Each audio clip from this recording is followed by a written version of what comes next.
नमस्कार साथियों। आज की वीडियो में हम इस बात के ऊपर चर्चा करेंगे कि आखिरकार हमास ने इज़राइल के ऊपर क्यों हमला किया और क्या ऐसी उसकी मजबूरी आ गई थी कि वो इतना बड़ा उसने हमले को इज़राइल में अंजाम दिया। और जबकि उसको इस बात का पूरा एहसास था कि अगर वो इज़राइल के ऊपर हमला करता है तो इज़राइल इतनी बड़ी कार्रवाई करेगा कि उसको जो है वो सहन करना भी मुश्किल हो जाएगा। और जैसा आप सब लोगों को इस बात का पता है कि कम से कम हमास के हमले में इज़राइल में 1500 से लेकर 2000 इजरायली जो हैं वो नागरिक मारे गए। और उसका बहुत ही बड़ा, जैसे कि हम कह सकते हैं इस बात को कि इतिहास में जब से इज़राइल आज़ाद हुआ है आज तक इज़राइल के ऊपर हमास के द्वारा इतनी बड़ी कार्रवाई, इतना बड़ा हमला नहीं किया गया है। तो आज की इस वीडियो में हम इन सब चीज़ों को जानेंगे कि भाई आखिर क्या ऐसी मजबूरी हमास की आ गई थी कि उसने इज़राइल के ऊपर इतना बड़े हमले को अंजाम दे दिया।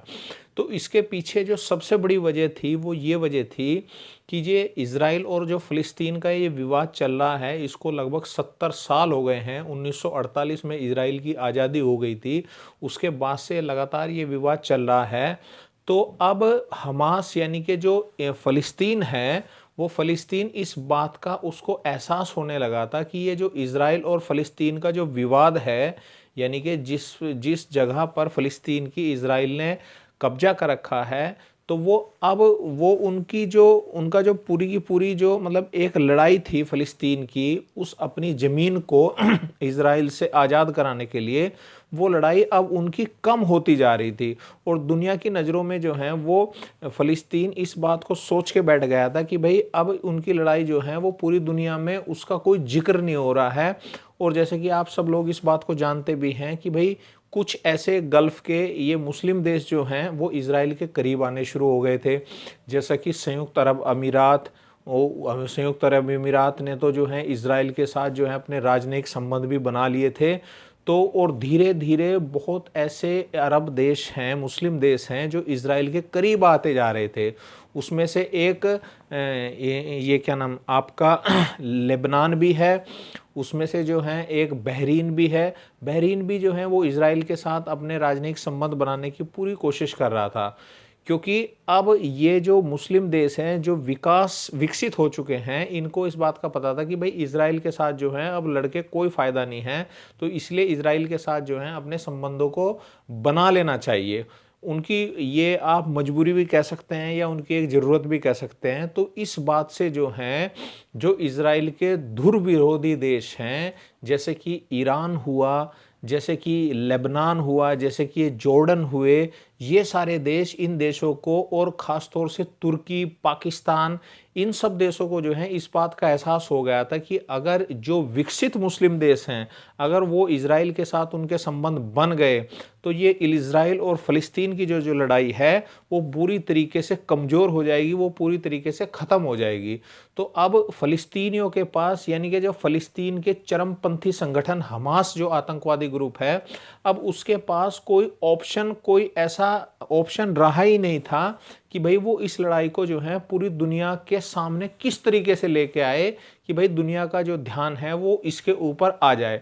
तो उसके पास सिर्फ एक ही अब ऑप्शन था, उसके पास एक ही अब ये ऐसा ऑप्शन बच गया था कि जिससे वो जो है इस लड़ाई को पूरी दुनिया के सामने लेके आ सके।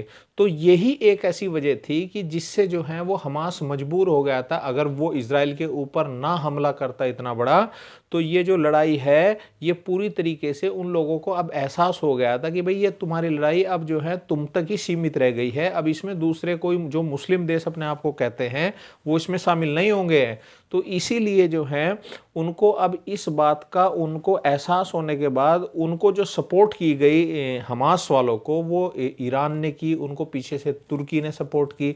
तो उनकी सपोर्ट के बिहाफ के ऊपर, उनकी सपोर्ट के ऊपर जो है फिर इस हमास ने इज़राइल के ऊपर इतना बड़ा हमला किया। अब बात हम इस बात की करते हैं कि अब ये हमला हो भी गया है और जो ताज़ा समाचार हैं उन ताज़ा समाचारों के हिसाब से लगभग इज़राइल ने फ़लस्तीन में 30 से 35 हज़ार लोगों को जो है वहाँ पर मतलब उसमें मारे गए हैं युद्ध में। अब हम इस बात के ऊपर एक नज़र डाल रहे हैं कि भाई आखिरकार अब ये युद्ध किस दिशा में जा रहा है। तो देखो, जहाँ तक हम लोग इस चीज़ को सोच रहे हैं, इस चीज़ को एक तरीके से एहसास कर रहे हैं, वो इज़राइल का भी अब ये कहना हो गया कि इज़राइल जो है इस युद्ध को, अमेरिका ने तो इतना बड़ा दबाव इज़राइल के ऊपर बनाया कि भाई इस युद्ध को जो है वो यहीं अब रोक दिया जाए। बेगुनाहों की जान इसमें बहुत जा रही है, बच्चे जो हैं इसमें बहुत ही हलाक हो रहे हैं, मर रहे हैं, निर्दोष लोग मारे जा रहे हैं।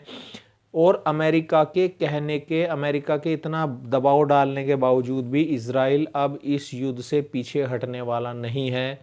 क्यों हटने वाला नहीं है? क्योंकि इज़राइल को इस बात का एहसास है कि अगर इस युद्ध को जो है वो बीच में रोक दिया गया तो ये कहीं ना कहीं तुम्हारी हार बिल्कुल पक्की मानी जाएगी, और दुनिया में जो है वो एक ऐसा मैसेज जाएगा, ऐसा संदेश जाएगा कि भाई इज़राइल ने जो है वो फ़लस्तीनियों के सामने, चरमपंथियों के सामने जो है वो घुटने टेक दिए। अब इस चीज़ में, इस लड़ाई में, इस युद्ध में एक नया मोड़ ये भी आ रहा है कि आखिरकार इज़राइल चाह क्या रहा है। तो इज़राइल ने तो अपने जो हैं, अपने एक तरीके से अपना मत इसमें जो है, अपनी शर्तें इसमें इज़राइल ने बिल्कुल खुल कर रख दी कि भाई हम, अगर ये युद्ध समाप्त भी हो जाएगा तो जो पूरी की पूरा गाजा का जो क्षेत्र है, इज़राइल के जो टच होता हुआ इज़राइल से गाजा का जो क्षेत्र है फ़लस्तीन में, उसकी जो सुरक्षा की जिम्मेदारी है वो पूरी इज़राइल ही लेने की सोच रहा है। क्योंकि इज़राइल को इस बात का पता है कि अगर उसने गाजा की सुरक्षा की जिम्मेदारी नहीं ली तो जो वहाँ पर चरमपंथी हमास के हैं वो फिर इसके ऊपर गुरिल्ला वार करेंगे, और इज़राइल को जो है दोबारा से इस युद्ध में आने की स्थिति इज़राइल की बन जाएगी। तो अब जो है वो ये युद्ध इस दिशा में जा रहा है कि भाई सबसे पहले तो जो है फ़लस्तीनियों को, इज़राइली जिनको उसने बंधक बना रखा है, उनको छोड़ना होगा।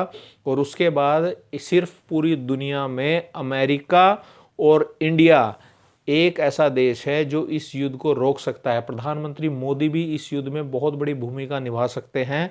और अगर ये कुछ जो देश अपने आप को मुस्लिम देश कहते हैं, अगर ये प्रधानमंत्री मोदी के सामने इस चीज़ को पूरी एक तत्परता के साथ अगर ये उठाते हैं तो बिल्कुल मैं इस बात की जिम्मेदारी लेता हूँ कि युद्ध आज ही रुक जाएगा ये, और इसका मसला जो है वो हल होने की स्थिति में भी आ जाएगा। लेकिन इसमें जो है फ़लस्तीन को पहल करनी पड़ेगी, और इज़राइल को जो ईरान जो है इसमें से बैकअप दे रहा है फ़लस्तीनियों को, चरमपंथियों हमास को, उसको अपना बैकअप, उस अपनी सपोर्ट रोकनी पड़ेगी। तो यही एक इसका हल है, यही इसका एक तरीका है कि ये इज़राइल और फ़लस्तीन का वार जो है, ये युद्ध जो है वो रुक सकता है। और जो मासूम इसमें बच्चे मारे जा रहे हैं, महिलाएं मारी जा रही हैं, आदमी लोग मारे जा रहे हैं, वहाँ की स्थिति बड़ी गंभीर बनी हुई है। और अभी हाल ही में तो 2-4 दिन पहले वहाँ की एक ये भी रिपोर्ट आई कि जो यूनाइटेड नेशन के वहाँ पर ट्रक खाने पीने का सामान भी लेकर गए हैं, वहाँ उस सामान का जब बंटवारा हुआ, लोग वहाँ पर उसके ऊपर टूट पड़े सामान के ऊपर, तो वहाँ पर इज़राइल की फ़ौज ने उनके ऊपर गोलियां भी चलाई, और लगभग 100-150 लोग जो हैं जो खाना लेने आए हुए थे वो भी मारे गए उसमें। और लगभग 500 से 600 ऐसे लोग हैं जो इसमें घायल हो रखे हैं। तो इसीलिए जो है अब इसमें सिर्फ यही एक तरीका है कि इसको युद्ध बंद करने के लिए अब फ़लस्तीन को भी इज़राइल के साथ बात करनी होगी। अमेरिका को इसमें एक अपना जो मुख्य भूमिका है उसको निभानी होगी, और साथ साथ प्राइम मिनिस्टर मोदी भी इसमें एक बहुत बड़ी भूमिका निभा सकते हैं। तब जाकर ये युद्ध समाप्त हो सकता है। और जो फ़लस्तीनियों ने अपने मकसद इसमें ढूंढे थे कि भाई हम इस लड़ाई को हमला करके इज़राइल के ऊपर इस विवाद को बढ़ा सकते हैं, तो वो अपना, उन्होंने जैसे कहते हैं कि पैरों के ऊपर कुल्हाड़ी मार देना, वो उन्होंने अपने पैरों के ऊपर कुल्हाड़ी मार ली और इतने हज़ार लोगों को उन्होंने हलाक करवा दिया, उन्होंने मरवा दिया। ये अब उनकी वास्तविकता है, ये उनकी रियलिटी है। तो मुझे बिल्कुल एहसास है कि आपको ये जो है पूरा का पूरा विश्लेषण एक अच्छा लगा होगा, आपको इसमें पसंद भी आया होगा। तो इसलिए आप चैनल को लाइक करें, शेयर करें और सब्सक्राइब करें। नमस्कार।